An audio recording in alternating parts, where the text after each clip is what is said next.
Olá, seja muito bem-vindo a essa série sobre a Bíblia. Hoje a gente vai continuar com os livros históricos, mas antes de qualquer coisa, inscreva-se no canal, aperte o sininho para você não perder nenhuma notificação de vídeo novo. Curta e compartilhe esse vídeo com pessoas que você acha que também precisa dessas primeiras orientações, dos primeiros passos sobre a leitura da Bíblia, ok? Bora lá então? Vamos continuar com os livros históricos. Nas primeiras partes, né, que a gente estudou até agora, a gente viu o povo sendo resgatado do Egito, o povo conquistando as cidades e se transformando numa nação. Depois que essa nação foi transformada, a gente viu lá na questão, né, de Josué, Juízes e Ruth, como que o povo tinha aqueles altos e baixos, né? Eles se afastavam de Deus, aí se davam mal, eram oprimidos, aí pedia socorro e ficava naquele ciclo. Hoje a gente vai ver como que esse povo que andava lá naquele ciclo, né, de montanha-russa, hoje eu estou bem, hoje eu estou mal, como que esse reino se dividiu.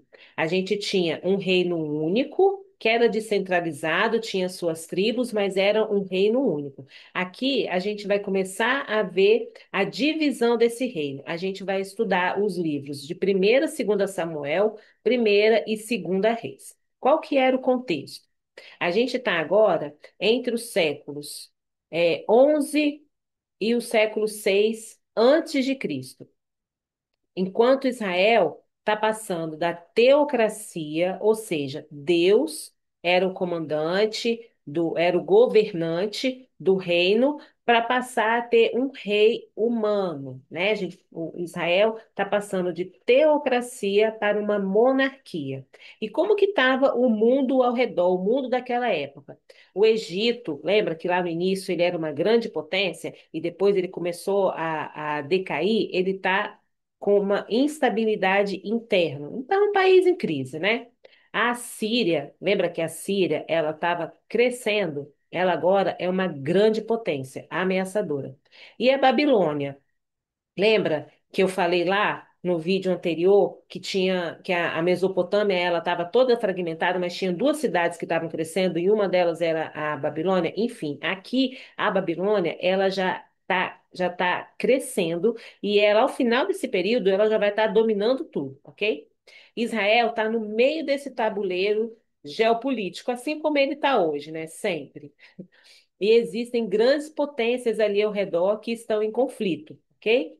E isso explica também por que que tantos reis de Israel buscaram fazer alianças com esses povos em redor. Exatamente por causa da ameaça que eles representavam para Israel. Então, às vezes, eram alianças que Deus falou para não fazer e eles fizeram assim mesmo. Outras eram alianças que Deus tinha permitido fazer para gerar proteção mútua. Enfim, era esse o contexto de Israel na época desses livros, primeira e segunda Samuel, primeira e segunda Reis, que fazem parte dos livros históricos da Bíblia. Então, em Samuel, a gente vê o povo querendo ter um rei.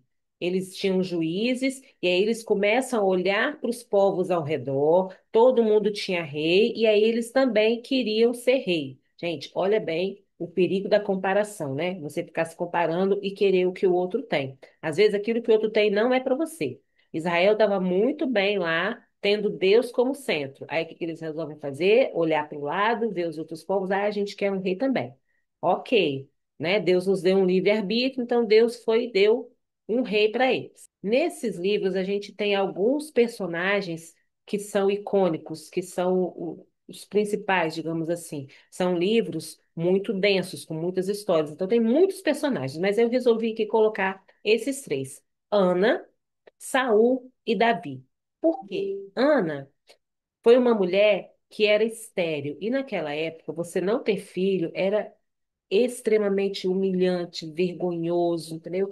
Era extremamente importante para a autoestima da mulher e para a posição dela na sociedade que ela tivesse filho. E Ana não tinha filho. E Ana todo ano ela ia ao templo fazia a sua oferta e ela se derramava aos pés do Senhor e ela chorava, e ela chorava, e ela pedia um filho, até que um dia Deus ouviu e ela fez um voto com Deus. Ela teve um filho e assim que ele desmamou, ela levou o menino para o templo para ele ser criado lá pelo sacerdote. É como se ela tivesse mandado o filho dela para o seminário, tá? Uma analogia assim. Então, Deus concedeu a bênção e ela devolveu essa bênção, dizendo que o filho dela ia servir a Deus. E esse filho foi Samuel. Ele cresceu e virou sacerdote, e foi Samuel. Samuel, quando o povo começou a falar, eu quero ter um rei, eu quero ter um rei, etc, etc, foi Samuel que ungiu Saul como rei. Então, o primeiro rei de Israel foi Saul e que foi ungido por Samuel, que era filho de Ana, aquela que chorou e que prometeu, enfim. Tá vendo como as coisas são interconectadas? E Davi era um pastor de ovelhas que foi crescendo, tendo Saul como seu rei, enquanto ele era só um pastor de ovelhas, um monte de filhos e tal. E quando chegou o tempo, quando Saul se afastou de Deus e Deus rejeitou o reinado de Saul, Deus falou para Samuel assim: vai lá e unge outro rei, unge Davi como rei de Israel. Tá? Quando Deus falou isso para Samuel, Davi ainda era moço, ainda era pastor de ovelhas. Ainda levou muitos anos até que Davi, depois de ungido, se tornasse realmente o rei de Israel, ok? Mas essa é a sequência. Nesse ponto aqui, né, do povo, é como se eles estivessem escolhendo Saul, né, só pela embalagem. Eles queriam um rei só para ser visto, só para ter o status. O povo não estava preocupado com o coração do rei, tanto que o coração de Saul se provou não ser fiel ao final das contas, né? E Deus colocou Davi no lugar de Saul. Em 2 Samuel, a gente vê, né, um rei que vai seguir o coração de Deus. Aí a gente já vê Davi assumindo o trono. Então, levou o tempo inteirinho que está descrito lá em 1 Samuel, até que Davi, que já tinha sido ungido, assumisse o reinado efetivamente. Então, quando Davi assume o trono, ele estabelece Jerusalém como a capital do reino. Ele traz a Arca da Aliança de volta. Tem toda uma história por trás. A primeira tentativa deu errado, e aí ele se arrepende, faz de novo. Depois vocês vão ler lá na Bíblia de vocês. Ele traz a arca de novo e ele estabelece de novo Deus como centro. A adoração ao Senhor, a santidade ao Senhor, e ele une o reino que estava dividido. Então, antes a gente tinha dois reinos e ele une esse reino. Ele faz uma aliança com Deus. Deus faz uma aliança com ele em relação à sua linhagem, né? Ele fala que sempre haverá um descendente de Davi no trono de Israel. E ele fala que da linhagem de Davi que vai vir o Messias, ou seja, Jesus, ele é descendente de Davi. Tanto que Jesus fala, né, que Jesus é filho de Davi, tá? Porque é da descendência de Davi. E Davi é um cara que a Bíblia descreve como sendo um homem segundo o coração de Deus, mas é um homem cheio de falhas. E por quê que ele é um homem segundo o coração de Deus? Porque Davi se arrepende. Davi não tem vergonha de ir para o pó, Davi não tem vergonha de assumir os erros dele e de mudar. A Bíblia fala, vá e não peques mais. Infelizmente, aqui nós ainda somos suscetíveis ao pecado, nós não somos perfeitos, mas a grande graça está que nós podemos nos arrepender, receber da graça do Senhor e não pecar mais, e não sermos mais escravos daquele pecado, ok? Em Segunda Reis, aí a gente já vê o reinado de Salomão, né? Davi morreu, passou o seu reinado para Salomão, gente, mas entre isso tem muita história, tá? Tem, como diz minha mãe, como diria meu pai, tem muita água para passar por baixo dessa ponte. Eu estou fazendo um resumo do resumo do resumo para você entender a conexão dos livros. Depois que Davi morre, ele coloca Salomão como sucessor dele no trono. Salomão é aquele que era o cara mais sábio, que pediu sabedoria a Deus e Deus o atendeu. Salomão foi o cara que construiu o templo do Senhor. Davi quis construir o templo, Deus não deixou. Deus falou assim: olha, você é um rei guerreiro, você já derramou muito sangue e não convém que você construa o meu templo. Quem vai construir é o seu filho Salomão. Então, Davi deixou tudo pronto que ele precisaria para construir o templo e Salomão que realiza essa obra da construção do templo. Só que Salomão, ele também se deslumbra. Porque Salomão pediu sabedoria e ele era muito sábio. Só que Deus, além de dar sabedoria, deu para ele também muita riqueza. Salomão era extremamente rico, do tipo assim, esses sheiks que a gente conhece hoje em dia não chegam perto de Salomão. Entendeu? Então, assim, ele era muito, muito rico, muito, muito sábio. Só que nessa coisa de ser muito rico, muito sábio, ele também meio que se perdeu, sabe? É como se ele tivesse muita luz e ele mesmo se chamuscasse com a própria luz. Depois vocês vão ler lá nos livros de Salomão que ele fala isso, sabe? Que quando ele realmente, quando ele finalmente se arrepende, ele fala que tudo é vaidade, né? Que a vida do homem é um sopro e que tudo é vaidade, tudo é correr atrás do vento, porque ele entende que as riquezas não são nada, que o que nos torna realmente ricos é a presença do Senhor. Em Segundas Reis, a gente vai ver um reino completamente dividido. A gente tem Israel, que ficou com 10 tribos, e era, né, a parte do norte, e Judá, que ficou com 2 tribos, e era a parte do sul. Nessa época, o norte, Israel, não teve um rei sequer. Então a gente tinha rei do norte e rei do sul, porque era um reino dividido, não era mais um rei só, né? Então a gente tinha rei do norte e rei do sul. Não tinha coesão e o norte não teve um rei sequer. Isso foi depois de Salomão, que servisse ao Senhor. Um rei sequer que fizesse aquilo que era justo diante do Senhor, que seguisse seus preceitos, que fossem santos, né? Nem teve um. Judá não. Judá teve reis que seguiram a Deus, que seguiram seus preceitos. E nesse tempo levantaram-se profetas. Lembra que a gente falou lá da divisão da Bíblia, que tem os profetas maiores e os profetas menores? Nesse tempo, os profetas se levantaram para ser voz de Deus. Hoje em dia, nós temos o Espírito Santo. O Espírito Santo está derramado sobre a terra. Todas as pessoas que confessam a Jesus como Senhor e Salvador têm o Espírito Santo habitando dentro dele, e o Espírito Santo nos ensina, nos fala, nos exorta, mas naquela época não. Naquela época, eles tinham os profetas e os sacerdotes, que eram os intermediários entre Deus e o povo. E nessa época que o reino estava dividido, que havia muita idolatria, os profetas se levantavam e iam avisar Israel: olha, vocês estão errados, vocês estão em idolatria, vocês estão pecando, vocês estão se afastando de Deus, voltem para Deus, e Deus vai castigar, vocês vão colher aquilo que vocês estão plantando. Tinha os profetas avisando o povo de Israel para eles voltarem para os eixos e eles não voltavam.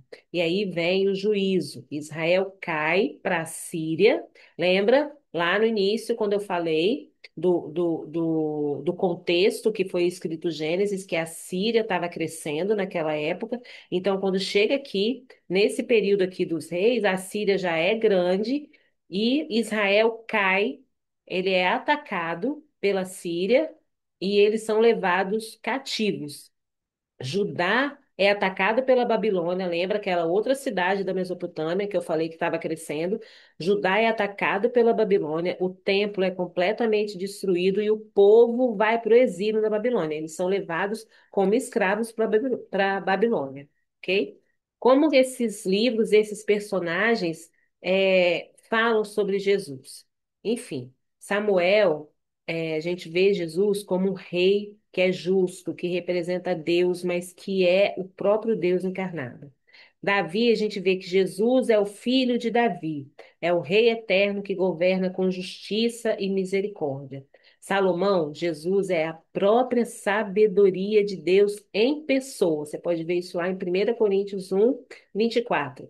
E os profetas, Elias, Eliseu, eles são a sombra de Cristo, que cura, que confronta, que restaura. Quais são as aplicações para a nossa vida hoje, né?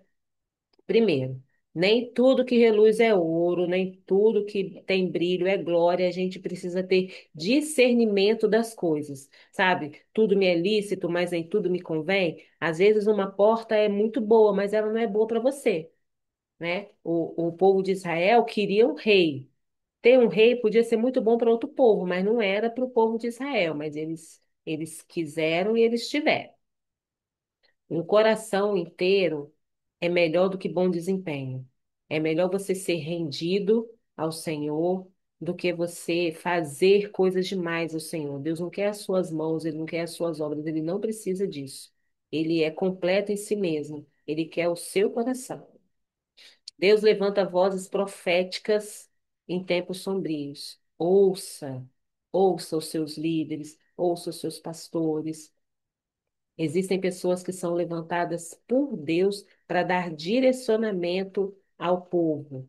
Não existe um povo que ande sozinho, cada um querendo fazer o que quer. Todo povo precisa de uma liderança, e nós não somos diferentes. Deus levanta pessoas para nos liderar.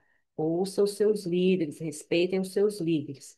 Claro, se eles forem homens de Deus. E como é que você vai saber se eles são homens de Deus? Se você ler a palavra, ok? Se você caiu, se lembre de Davi. Davi caiu horrorosamente. Davi matou, Davi mentiu, Davi adulterou, mas Davi se arrependeu verdadeiramente. E é isso que conta. Verdadeiro arrependimento. É isso que vai te aproximar de Deus, que pode te limpar, te renovar, te restaurar.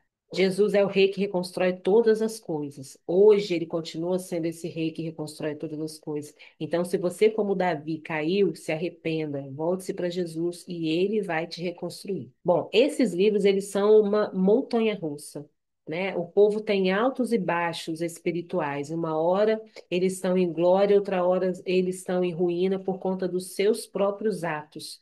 Esses livros também falam da graça de Deus, que cada vez que o povo se arrepende, a graça vem e cobre aquele pecado e restaura aquele povo. Na próxima parte, a gente vai falar como que Deus reconta a história, né, e refaz a história do povo com base na adoração, na fidelidade e na esperança de reconstrução. Lembre-se que a sua história também aponta e deve apontar para Jesus. Viva como quem pertence a um reino, embora a gente esteja aqui, né, vivendo nesse mundo, a gente tenha governantes, a gente tenha líderes, mas a gente pertence a um reino. Desde o dia que você aceitou Jesus como Senhor e Salvador da sua vida, você pertence ao reino de Deus, cujo reinado é de Jesus. Então, viva como quem tem um rei sobre a sua cabeça. Um rei compassivo, um rei amoroso, um rei cheio de graça, um rei que pode restaurar todos os aspectos da sua vida. Essa foi a segunda parte dos livros históricos. Eu espero que tenha te ajudado. Não esquece de compartilhar, de curtir, né, de salvar, enfim, de comentar aqui embaixo, deixar as suas perguntas, né, para a gente responder no próximo vídeo e a gente se vê na próxima aula. Até lá.